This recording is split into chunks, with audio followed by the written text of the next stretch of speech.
Good evening, friends, and welcome to our much anticipated webinar devoted to the British Museum's exhibition, Hiroshige, Artist of the Open Road.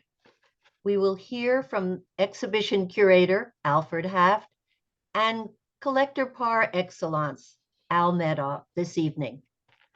While many American collectors and enthusiasts, curators and scholars have already visited the exhibition, Hiroshige, Artist of the Open Road, most of our members have not yet had an opportunity to see the exhibition in person. We know that we will have a large and enthusiastic audience today to hear your perspectives on Hiroshige and this very popular exhibition. Alfred Haft is a curator in the Japanese section in the Department of Asia at the British Museum. He has been working for several years in the department, particularly in the field of Japanese woodblock prints. And his publications include, of course, the exhibition catalog for the show we're discussing tonight, Capturing Nature in Salon Culture in Japan, Making Art 1750 to 1900, published by the British Museum Press in 2024, Hokusai and Obuse, a study of cultural mobility during the Edo period in late Hokusai Society, Thought, Technique, Legacy, also from the British Museum Press in 2023. And Aesthetic Strategies of the Floating World, that was published by Brill in 2012. He will be our first presenter today and will be followed by Al Medaugh, who, as you have read, has an MBA in finance and worked in the money management field from 1969 till 2015. And he founded International Strategy and Investment, Inc., or ISI. He sold that in 2015 and then retired, and has now been focusing his attention on collecting Hiroshige prints, and had started that collection as early as 1969.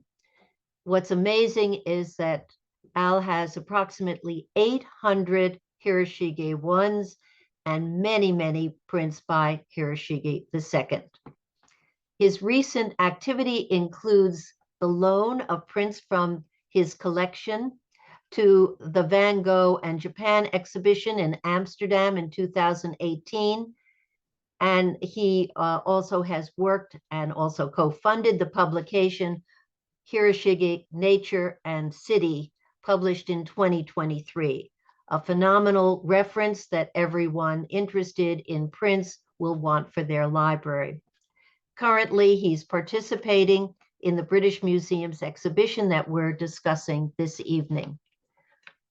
And now we turn over our discussion to our curator for his introduction to the range of works in the exhibition, how it is organized, and highlights of the show. Thank you, Alfred.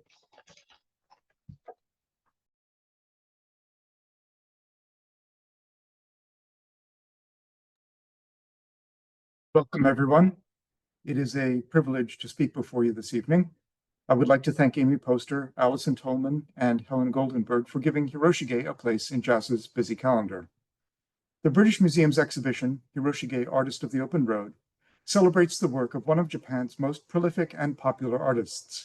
Since his own day, people at every level of Japanese society have embraced Hiroshige's calm, lyrical depictions of the urban environment, nature, and rural landscapes.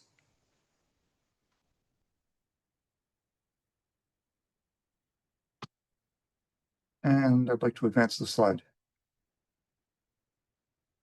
There.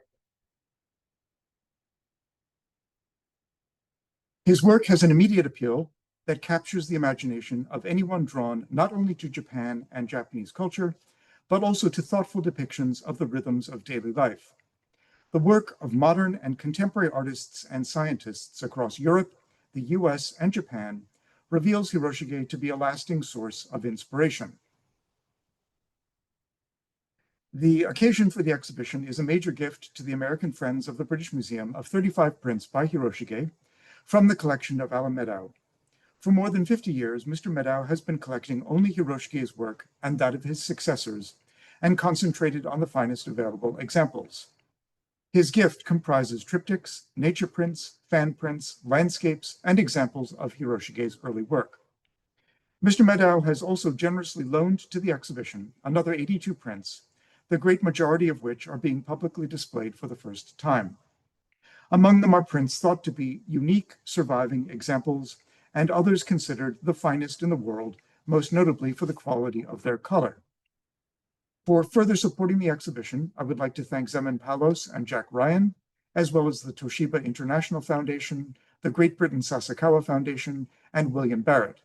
My thanks also go to the other lenders to the exhibition, American Friends of the British Museum, the British Library, the Epi Collection, Elizabeth Coombs, Wee Tai Chong, Rebecca Salter, Tate, and the Van Gogh Museum, Amsterdam. The exhibition has 5 sections. The first briefly introduces Hiroshige's early career.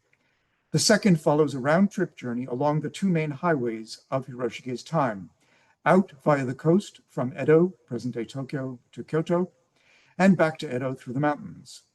Section 3 explores Hiroshige's intuitive grasp of the natural world, especially birds and flowers. Section 4 presents a selection of Hiroshige's designs for disposable fans, Uchiwa, an area that will probably be new to many visitors. In the last section, Hiroshige becomes a spiritual mentor to artists east and west, from his time to ours. Hiroshige was born into a low-ranking samurai family loyal to the Tokugawa shogun in Edo. In 1809, he was orphaned and succeeded to his father's position as warden in the Yayosu Brigade of the shogun's fire department, located east of Edo Castle on what is today called Hibiya-dori. Having apparently no access to the Kano School, the shogun's official painting academy, Hiroshige crossed status boundaries and around 1811 won a place in the studio of the floating world artist Utagawa Toyohiro. Hardly a year later, Toyohiro granted his pupil the new art name Utagawa Hiroshige. More than a decade of designing pictures of beautiful women and actors, the standard fare of the floating world, followed before Hiroshige turned his hand to landscapes.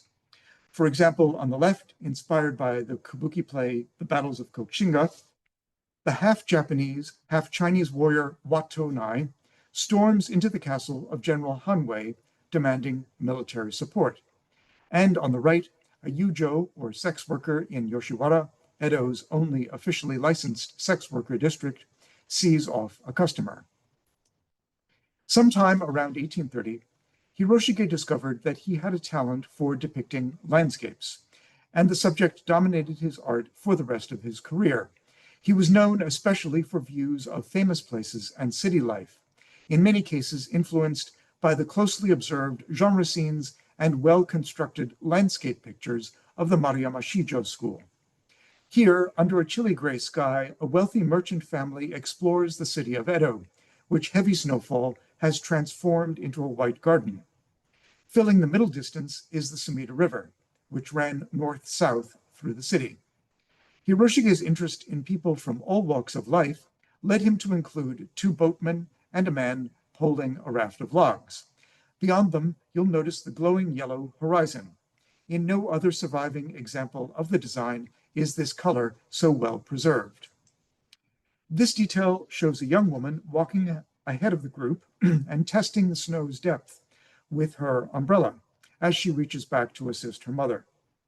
This lightly humorous composition juxtaposes 2 otherwise distant social worlds, that of the family on the embankment and that of the workmen on the river.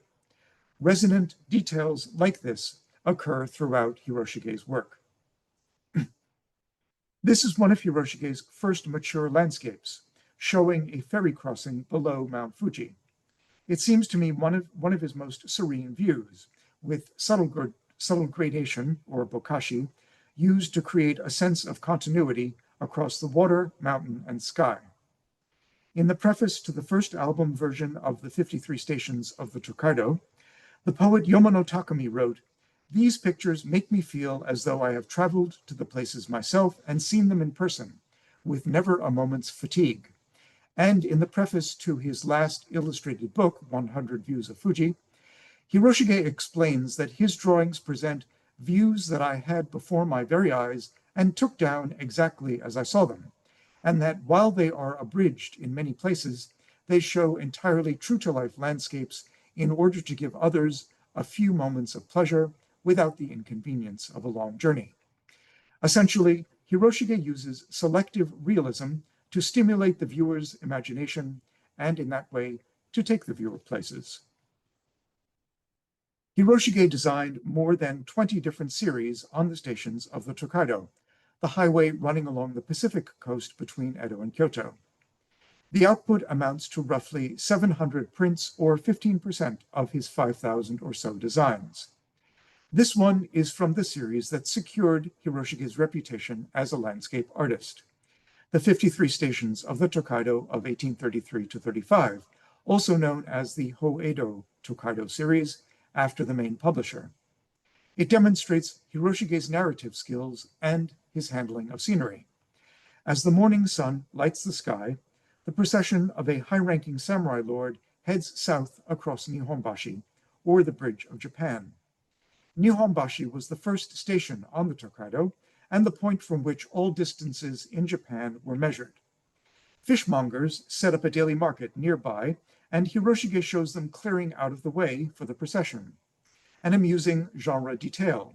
But the group also helps to establish the layered continuity of space within Hiroshige's picture. The small gray cloud at top right indicates that this impression is an extremely early example of the design, and the cloud just above the fire watchtower has a purple tinge that otherwise rarely survives. Another major highway of the period was the steep and often treacherous Kiso Kaido, or Kiso Highway, which linked Edo and Kyoto via 69 stations through the mountain ranges now called the Japanese Alps. Hiroshige produced only one series on this rarely depicted subject, but he seems to have found the novelty inspiring, as it includes several of his most captivating pictures. In this case, he seems to have let his imagination run free to express the wild character of the region. All other prints in the series show the road itself, but here it is merely suggested by the thatched roofs lining the far side of a grassy knoll. Hiroshige instead concentrates on the lives of local villagers working in harmony with nature. Wind ruffles the branches of willows just coming into leaf, while the moon rises on an early spring evening. Hiroshige's 100 Famous Views of Edo of 1856 to 58, one of his last major series, brought new energy to depictions of the shogun's city.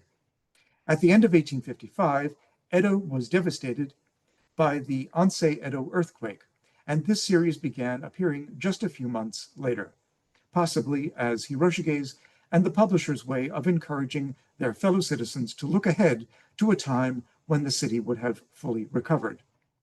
The series depicted 118 different neighborhoods, including areas that did not have a particular claim to being famous. In 2004, Harushida Minoru and Kitahara Itoko observed that many of the 100 Views prints appeared only a few months after news events that had occurred in the neighborhood depicted. In other words, the prints celebrated recovery, but were also timely. For example, the Carpenters Guild that sponsored the famous lantern at the entrance to Sensoji in Asakusa also helped to rebuild the temple's famous pagoda in the months after the earthquake. And near the right edge of the picture that you see at the far left of the screen, Hiroshige shows the work completed. The foreground detail is emblematic of the background view. The earthquake caused widespread damage to bridges and canals that Hiroshige shows as fully functioning, as in his view of Suido Bridge and Surugadai with carp banners flying overhead.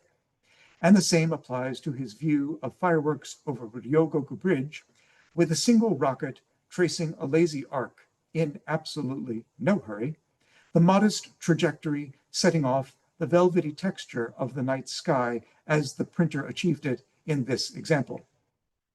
Over the 3 years he designed the series, Hiroshige used a variety of compositional devices, including European one-point perspective that you see at the far left, boldly setting close-up details against distant landscapes, aerial views, and traditional East Asian modes of landscape perspective, combining 3 viewpoints in a single composition, looking down, across, and up, as in his famous print, Sudden Shower over Ohashi and Atake, which you see at the far right. Hiroshige is perhaps best known for his landscapes, but he also had a wonderful way of depicting scenes from nature. At this point, let me just briefly mention that print production began with the publisher, who hired the artist, block cutter, and printer. Hiroshige worked for around 90 publishers. Only a few had the means to produce his most luxurious bird and flower pictures. Production of an individual print began with the block-ready drawing, or hanshitae, which was pasted on the woodblock and destroyed during the cutting process. The drawing on the left is Hiroshige's final design for 3 prints to be cut into a single block. It survives because the prints were not produced. To the right are 3 uncut prints on the same sheet of paper, perhaps a publisher's sample or remaindered stock. These rare early impressions of some of Hiroshige's most important nature prints are preserved in excellent condition and show the subtlety of the artist's eye, his lively sense of movement and composition, and his feeling for color. Their delicate detailing demonstrates the technical precision of the block cutter and printer. These 3 were commissioned by the 2 leading publishers of Hiroshige's mature nature prints in the 1830s. Each is accompanied by a poetic inscription, a Japanese haiku at center and right, and lines from a classical Chinese poem at left, suggesting the relatively high level of literacy during the Edo period, as well as a sense of kinship between art, poetry, calligraphy, and the natural world. In keeping with the nighttime setting here, Hiroshige treated this subject in the manner of a monochrome ink painting, adding just a playful touch of red for the rabbit's eye.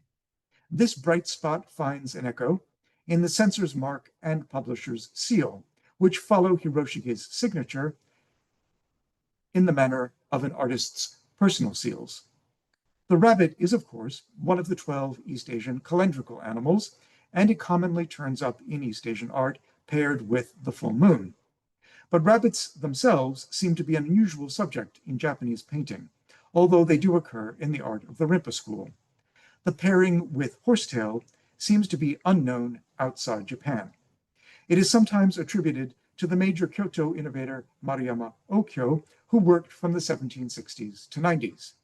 It is found, however, in a Japanese illustrated book published in 1720, around 40 years before Okyo. Hiroshige may have combined various sources in fashioning his harmonious images of nature. In Edo period Japan, warm weather brought a demand for inexpensive handheld fans that people could use and enjoy for a season and then discard. A popular type was the Uchiwa, an oval fan mounted on a bamboo frame of fixed ribs with a handle. The design and production of the Uchiwa reveal the close link in the Edo period between finely made objects and everyday use. Uchiwa fan prints were disposable, and only a few examples of each design survive. Modern specialists in ukiyo-e have counted every known Uchiwa design by Hiroshige and concluded that he produced close to 600, far more than any other artist. The subjects range from rustic and urban still lifes, urban scenes to still life. I wonder if the format may have appealed to Hiroshige because a well-designed fan could alleviate the oppressive discomfort of an Edo summer and make daily life more enjoyable for the person using it. In other words, the format offers a practical counterpart to the assuaging visions that he conjured in his landscape and nature prints. In the print at top left, Hiroshige gives us a charming scene of a samurai family dancing together under a flowering cherry tree. The patterns on the textiles date the party to around the mid-1600s, 200 years before Hiroshige's time, lending the scene a feeling of nostalgia, almost as though it were an old family photograph. At top right, Hiroshige gives us the classical poet Ariwara no Narihira seated alongside a stand of irises bursting with life, the three blossoms at various stages of opening, and the purple tones as fresh as can be. Sometime in the mid-9th century, Narihira composed a celebrated verse on irises, and Hiroshige's print shows how 1,000 years later, an appreciation for nature and literature were still closely aligned. At bottom left, we have a hint of the way Hiroshige's gourmet restaurants competed to serve the freshest seasonal foods. The gray fish almost hidden in this sushi assortment is a gizzard shad, or kohara, associated during the Edo period with autumn. The low viewpoint makes the arrangement appear both tangible and appetizing, and at the same time shows off Hiroshige's skill at rendering 3 dimensions on a 2-dimensional surface. At bottom right, a heroic raftsman poles logs down the Sumida River, and Hiroshige endowed this scene of everyday life with an unexpected lyricism, as the raftsman pauses to take in the view of a shrine gate silhouetted in the light of a full moon. And we might also acknowledge the expertise of the block cutter, who captured the varied appearance of Hiroshige's brushstrokes. These 2 prints give a sense of the extraordinary landscapes that Hiroshige created for this ephemeral genre. Each one seems to be the only known example of the design. During Hiroshige's time, woodblock prints met a growing demand for inexpensive art. Hiroshige's most popular designs may have been printed up to 15,000 times before the woodblocks wore down completely. My colleague Capucine Korenberg, a scientist at the museum, has tracked down 82 surviving examples of this celebrated work, Plum Garden at Kameido, from 100 Famous Views of Edo, and worked out a rough chronology of 4 states. In the exhibition, we are honored to have a superb example of the first state from Alan Medaugh's collection, the 4th state impression that Vincent van Gogh owned, and Van Gogh's tracing of his print, which he used as the basis for his copy in oil paints. The colors in the oil copy, however, match those of the first state, not Van Gogh's own print. Van Gogh must have had access to a first state and understood that an early state is likely to be closest to Hiroshige's original conception. As Hiroshige's fame grew, so did his studio and collaborations with fellow artists of the Uchiwa school. After his death in 1858, European and American artists and collectors admired Hiroshige's prints as part of the 19th century movement known as Japanism. For artists in Japan and around the globe today, Hiroshige's work is a living legacy. It continues to inspire new ways of looking at, thinking about, and depicting daily life and the world in which we live. I'm thrilled that in the second part of the exhibition, we are now presenting this celebrated nocturne by James Abbott McNeill Whistler, a well-known devotee of Japanese prints who incorporated Hiroshige's work into several of his paintings. Visitors have the perhaps unique opportunity to study Whistler's serene view of London in the same exhibition as the earliest states of 3 prints by Hiroshige that are cited as a source of inspiration, most notably Kyobashi from the series 100 Famous Views of Edo. And let's see.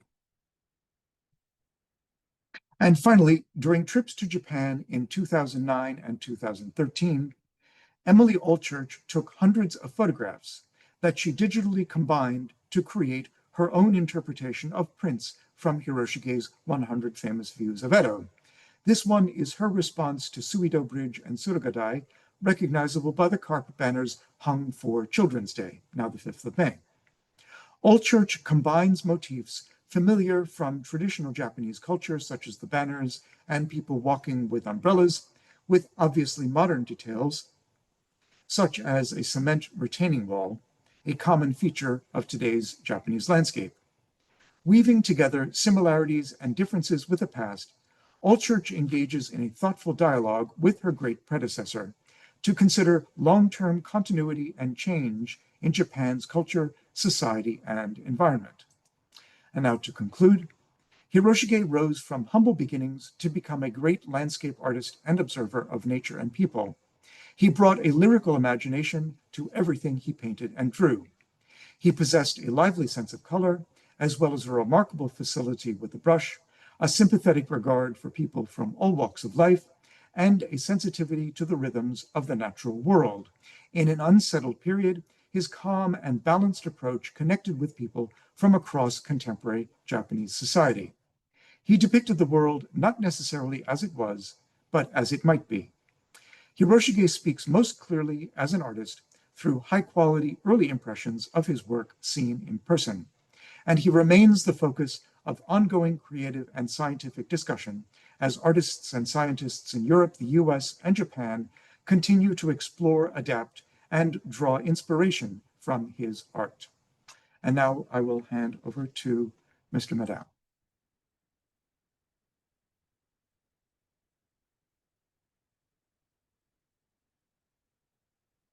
And Mr. Medaugh is on mute and not visible.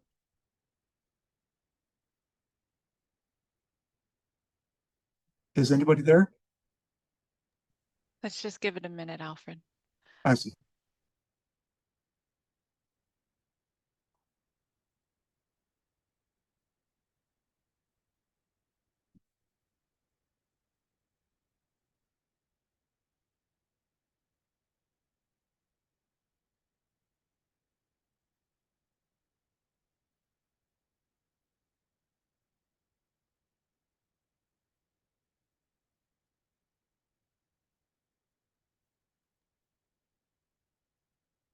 Well, I think finally we have ourselves a handover, maybe. Yes, I think you're on your way. Oh, okay.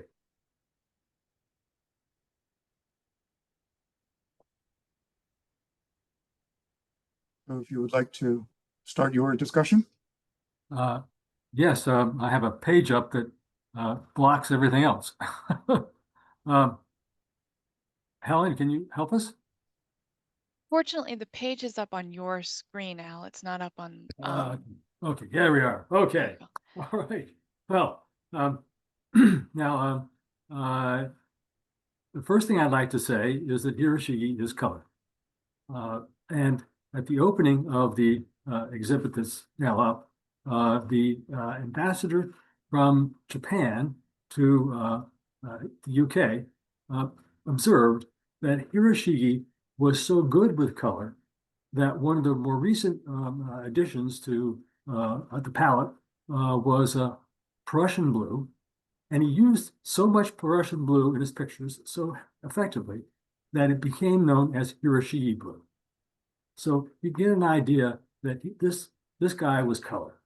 And that's a problem in a way, because the prints, many of them are almost 200 years old. And they made a lot of them, but as time has gone on, things on paper do not react very well to the passage of time. And so being a color artist is really a problem. And so my collecting, I tried to find the ones that were as close as possible to his original works. They still are available, but they're relatively rare. For example, when I first went to Nikko, I went to a shop that had a Hiroshige in the window. And I went in and bought it. It cost me, in 1969, $40. It turns out to be a Hiroshige 2 picture. It turns out to be one of the Shikoku Meishu, 100 Views of the Province set, which was a good set for him. And the print was trimmed, had a centerfold, but the centerfold was the thing that saved it, because it was right down the middle of the picture, which was Kiso Gorge and snow. And so it fell on itself two halves and was that way for a very long time, I think. And when I saw it, it was open and I bought it.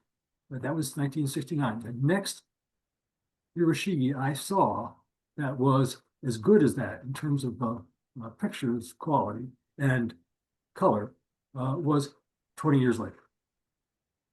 The period of time, 1969 to 1989, was called the bubble period. The stock market in Japan went up a lot. The yen got much more expensive. Japanese consumers had a lot of spare cash. They bought luxury goods, including prints. I began to use that period to study prints and to go to museums and to go to the auctions, not so much to buy pictures, but to see what was there so I could get my eye trained for color. And the one thing I learned from this was that it was very good to try to get two pictures of different color of the same key block. And so if you take a look at my first slide, which I think is probably up now, this is the face of the museum, British Museum's current work. I like to look at it from a little bit different standpoint. I look at this as quite a friendly picture. It is, I think, soft and very approachable. If you look at the second one, can you get my second? This is the dark sky state. The print is not as friendly. And all it took was to change the background from light to this dark. The moon recedes and the sky becomes the more dominant. And probably this is along the lines of being the darkest part of night compared to the first one. So you can see just by changing one thing, the colors in the print can make the story different. One goes from a very happy picture to one that's much more subdued. Could I have the next slide? Now, we had to put the first two pictures on separate, they're triptychs. If we put them on one, we would run out of room pretty fast. So when we get to Obans, now we can put two together. And here are two of the Upright Hokkaido series, early 1850s. And it is Yui at Sada Peak. The one on the left has the green being very mint colored and really dominates the idea of the picture. For example, the water in the left-hand side is much lighter than on the right-hand side. So maybe here you have morning sun hitting the side of the peak, or maybe you have spring. But the message here is not whether it's spring or autumn, morning, or but that it is a very different color match with the one on the right. There you have a darker green in color, and you have a more subdued picture. Maybe this is early evening, or maybe summer. So you can see that just by a few changes in color, you get two very different messages out of basically the same key block. Could I see the next slide? Well, here you have Amy's favorite 100 Views. I made it very, very much a US blockbuster twice. And this is the 100 Views, and this is the Rococo Bridge, one you saw a little earlier in Alfred's talk. I'd like you to look at the one on the left and see how dominant the blast is. It's the O part of fireworks. And then a little later, you have the second edition, which is a little bit later when the brightness has subdued, and you can see the background. And if you look closely at the background, you see a lot of wood grain, which you don't see in the other state because it's so dominated by the blast. So just a change of how much light source comes in the pictures are really quite different in that regard. Could I see the next slide?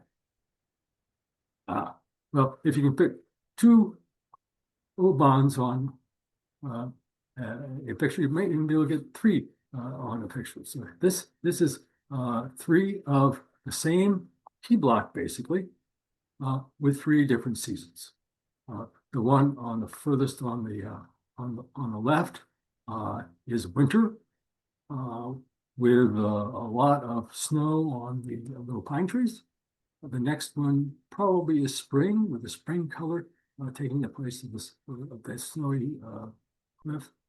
And the one on the right is probably summer, where you have a more tired situation going. I don't have the autumn one, but this must have been a very popular series for the publisher, because with very little change in the cost of making one of these three pictures, he's able to get three times his bang for his buck.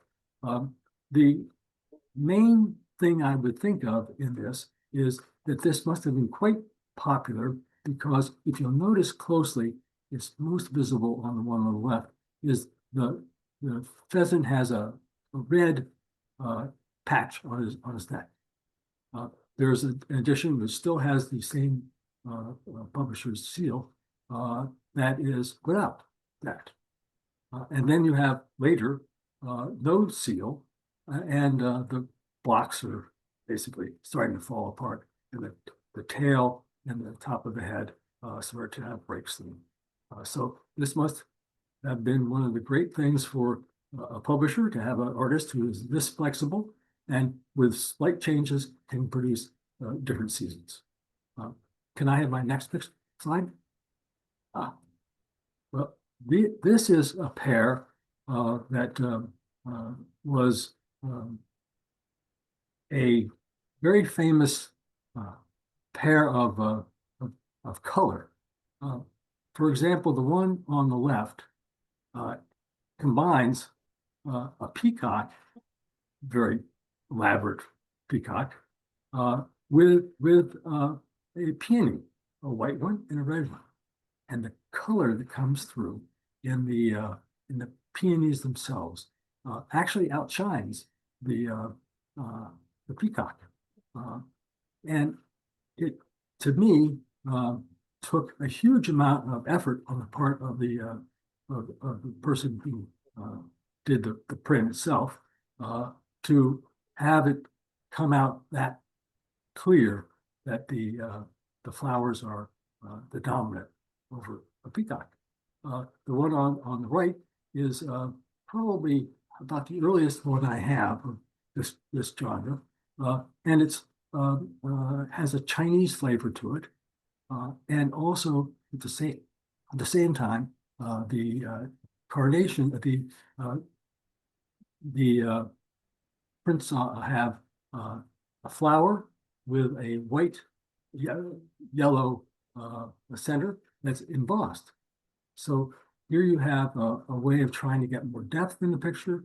The tail of the pheasant almost becomes translucent, and so it takes a huge amount of work on the part of the printer to put these two together. And I think the set continues with other Otanzakus. Do I have the next slide? Now I want, it's the same series. The one on the left has no key block. They're all the crane and the waves is all blind printing, and it comes in two versions. This version with the sun, and also a version with no sun. The thing I'd like to have you think about as a collector is what does the back of a picture look like? I don't have a picture of this back, but I will tell you about the back. It has a collector seal on it. Collector seal is probably Japanese collector. It's about 1 inch square, and it has lines inside the square that are like a maze. And below it has an inventory number in Japanese characters. I have 5 of these in my collection, and I'd very much like to know who the collector is. And I know, according to him, you have a big audience. Maybe someone knows who the collector was. It would be very interesting to me. The one on the right is a monkey, and also it's the same series of Ochanzaku's, but this one was sold to a different publisher. And if you look closely at this picture, it has petals that are floating down from the cherry tree, and they look like regular petals. If you see other copies of this picture, you'll find that this painting is, the picture is painted in. The real picture, the petal is one spot and the white is a different spot. And so some enterprising person decided it would be better to take it and make it look real and whole. You can get that not by looking at the front, but when you turn it over and look closely at the back, the color of the print comes through to some degree. And if you have a watercolor fix, that doesn't come through. You see what was originally there. And so my suggestion to people is, in both these cases, take a look at the back before you buy a picture or if you're trying to evaluate it, because there's a great story on the back of many prints. Now, I'm going to ask a question every once in a while. What's your favorite print? And I'd like to put that up now. This is my favorite print. And the reason why it's my favorite print is because in working with Alfred, he told me this is basically one of 10 portraits of a flower, a single flower. And to me, it really is the portrait of a flower with great attention spent on how much color goes in the almost completely open blossom. And to me, it has another sign of how important color is to Hiroshige. There's a second state of this picture, another state. This is the version that was given to a poetry group. And the second state is a commercial one, and the background is gone. And I was offered a copy to have a pair, and I didn't want the other one because it just isn't right. And I didn't even want to have it anywhere close to the one that is with. So color really does count in a lot of ways. And I thank Alfred for pointing out that this is one of 10. I'd like to see the others. I've never seen any of the others. Now, I went through this pretty quick. I wanted you to see a lot of prints, as much as possible, and to get a color kind of lesson from seeing pairs. I hope that helps. And I think we're okay for time. Amy, is it all right with you?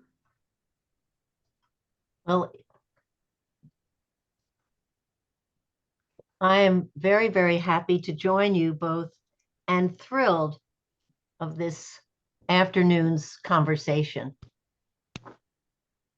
Alfred, first, we must thank you for all the work that you did to present the idiosyncrasies of this great artist, not only in your talk, but in the exhibition. And I'm sure you'll have many more fans after this evening.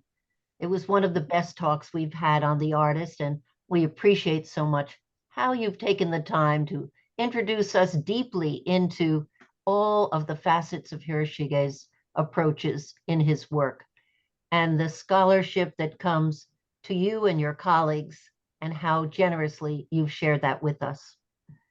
And with Al Medaugh, we'll have a chance for the two of you to talk and a few questions for both of you. But Al, we don't very often have a chance to speak with collectors who have given nearly 50 years to a deep love of collecting Japanese art, and you still keep it fresh. You're still ready to find more.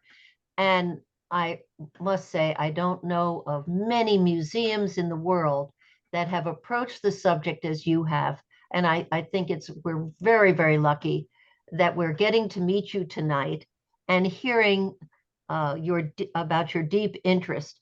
I think it's very interesting that you shared with me earlier this week some of the insights you made in terms of collecting. And I'd like to ask you about that very briefly.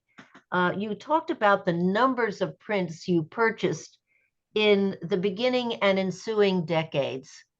And I'd like to ask you if you can talk about this topic, particularly that you collected only a very, very few pieces between 1969 to 80, and then the heyday that you mentioned tonight, from 1990 to 2009. And since 2010, you still continue to add enormously to this collection. And I'd like to ask you to talk not only about this kind of analytical view you have about collecting, but the role that not only museums have played and auction houses, but in particular art dealers and fellow collectors. Do you want to tackle that question?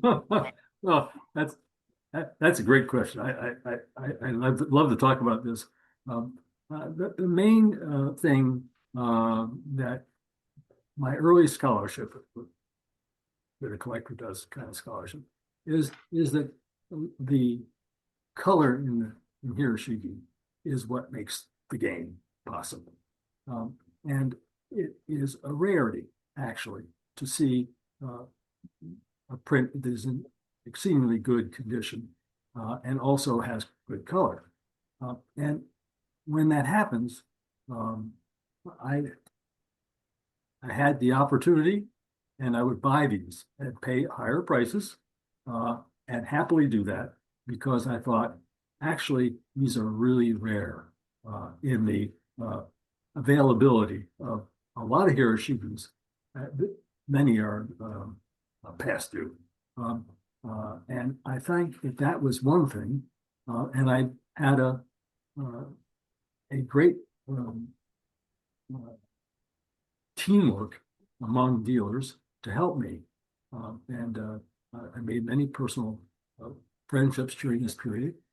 And also, there is, in finance, there is a background that helped me a lot. Between 1969 and 1989 was the beginning and the bubble period of Japan. And then after 1990, for about 2 decades, they called it the lost decades. And that was when I really had the familiarity with Hiroshige, and at the same time had an opportunity to buy prints. And so in the first 20 years, I bought maybe 30 prints. And in the next 2 decades, I bought over 600. And I bought more since. And I think that right now, to me, the one thing I did this evening was talk about color by using pairs. I left out entirely a whole part of the exhibit, which is of the fans. And there are 22 fans in the total exhibit. And fans are relatively rare, as Alfred was talking about it. And I left all that out because I wanted to make sure that I had something I could show a pair. They're so rare, you can't find a pair of fans, especially. And so I have none that are pairs. I have 65 or 70 individuals. So I don't have many matches. In fact, I don't have many sets of fans either. So that's why I stayed with Cacho and landscapes. Well, Al, you're giving us an opportunity to look forward to yet another project for you and museums in England and abroad to look at those great Uchiwa fans. I made a note to talk about that. And when you realize that the artist produced so many of them. I think that we all can learn from that medium and talk about that.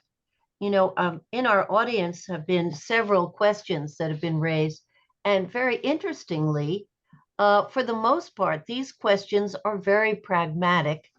And so I'm going to open this to both of you, but I think Alfred may be able to answer quickly some of these first questions. The first one was, with how much fidelity did the carvers reproduce the brushstrokes of Hiroshige and the calligraphers? So what's wonderful about having the drawing in the exhibition is that you can actually see Hiroshige's hand, and that gives you a first-hand appreciation for Hiroshige's skill with a brush, and also how faithful the block cutters were in capturing his work in the woodblock. That gives you a reference point. So I think that's one of the reasons, aside from how beautiful the drawing itself is that it really puts you in direct contact with the artist and gives you an anchor point for understanding all of the prints that are then around you. So I think that that, and as you see on the screen in front of you, the rather eccentric kind of calligraphy that is here is entirely different from the calligraphy that appears on many of the other bird and flower prints. So that range of styles on its own just gives you a sense of the great skill that the block cutters had. And you have to remember that they were cutting the block in reverse. The sheet of paper is pasted face down on the block. And that may have been an advantage, that they were not actually trying to read what they were cutting, that they were following the line, and that may have been an advantage to them. But when you see the range of styles of calligraphy across, and this is not just in Hiroshige, but across Japanese prints and in the title cartouches, the block cutters were extraordinarily faithful to the drawings, I think. This brings us to another topic, and we realize why there are so few or drawings at all are so rare by the artist. But one of our audience has asked about any paintings known. I believe the question is known by Hiroshige, but the questioner asked, are there any paintings known of him? But I'm sure that they're interested to know of actual hanging scrolls or other paintings. Yes, there's quite a number of paintings that are known by him. And there are surviving examples of what are called the Tendo Hiroshige, which Hiroshige produced on commission for a daimyo in north central Japan in 1849 to 51, somewhere around there. There are paintings known by him that he produced impromptu at poetry painting gatherings. There are his sketchbooks that are known. So there's quite a lot of work directly from his hand. You know, we're so fortunate now to have reproductions in color, to find things on the internet, and to share through so many different sources the works of the artist. As a young student in the field, I had Edward Strange's book, which only listed publications, listed works with very, very few illustrations. Our world has really opened up, and it's wonderful that museums like the British Museum are bringing new attention in a very new way to this artist. Chen Won has asked us how to best preserve the colors of the prints, besides keeping the prints out of sunlight, how to display and store them. Shall I let Mr. Medaugh Well, Please. step in? Well, I think that one thing is the discipline that museums now have for showing prints like Tsurumono or many of the Kacho of Hiroshige, is that they have a length of time, and then the print has to sit aside for a number of years. I think in the case of the British Museum, it's 5 to 10 years, I think. Is it that, Alfred? Yes, that's correct. So there's more of that. There also are some light box arrangements that can be had that would allow you to touch a button and see the print, but then it's a very limited period of time to see the print. I think that it's better in a way to have the kind of exhibitions that we have now that it have a little higher light, but have a limit on how much time print can spend being shown. And in the case of the British Museum, we had 40 prints left the first rotation and 40 new ones came in. The ones we judged to have the most risk. I'm just interrupting for a moment, Al, because we have very little time left. As you know, we end promptly at 6 p.m. in the East Coast. But I do want to take a moment to tell our audience about the new publication, Hiroshige, Nature and the City, in which your prints feature so prominently, and from every standpoint, they are given a chance to really reign, and what a wonderful reference this is for our audience.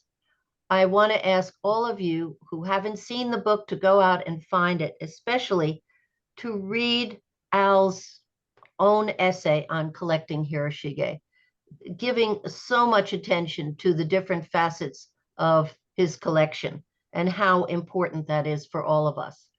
And we have just a few minutes left for the final question from our audience. And I'm going to ask you just to have one sentence each. You'll have to answer quickly. But Ron Greenberg asks, which Hiroshige print would you consider to be your most prized and why? So first I'm going to ask Alfred, and then we'll let Al have the last word. Oh, that's a very difficult question because each one has its own sort of qualities. So I featured the rabbits, so I guess the rabbits are Thank you. That's center wonderful. stage. We'll look again. And Yeah. Al, how about you? What comes to mind? Well, the picture that's on the screen, one that shows in essence a Hiroshige as a Bijan picture in my estimation, and so it has that double value, and that's why I chose this particular one that's on the screen now as my favorite picture. Well, I hope we all can meet again to explore Japanese prints in this wonderful manner with an expert in the field and curator, and with a collector who is an expert in his own right. This has been one of our most charming programs. We're just thrilled to have so many of our friends with us. And I hope all of you will have a chance to join us for our next program. We're not sure of the precise date, when we begin to look at the new exhibition at the De Young Museum in San Francisco, which is the art of manga. Thank you all for joining us. This has been a wonderful evening, and we look forward to seeing you again soon. Good night. Right.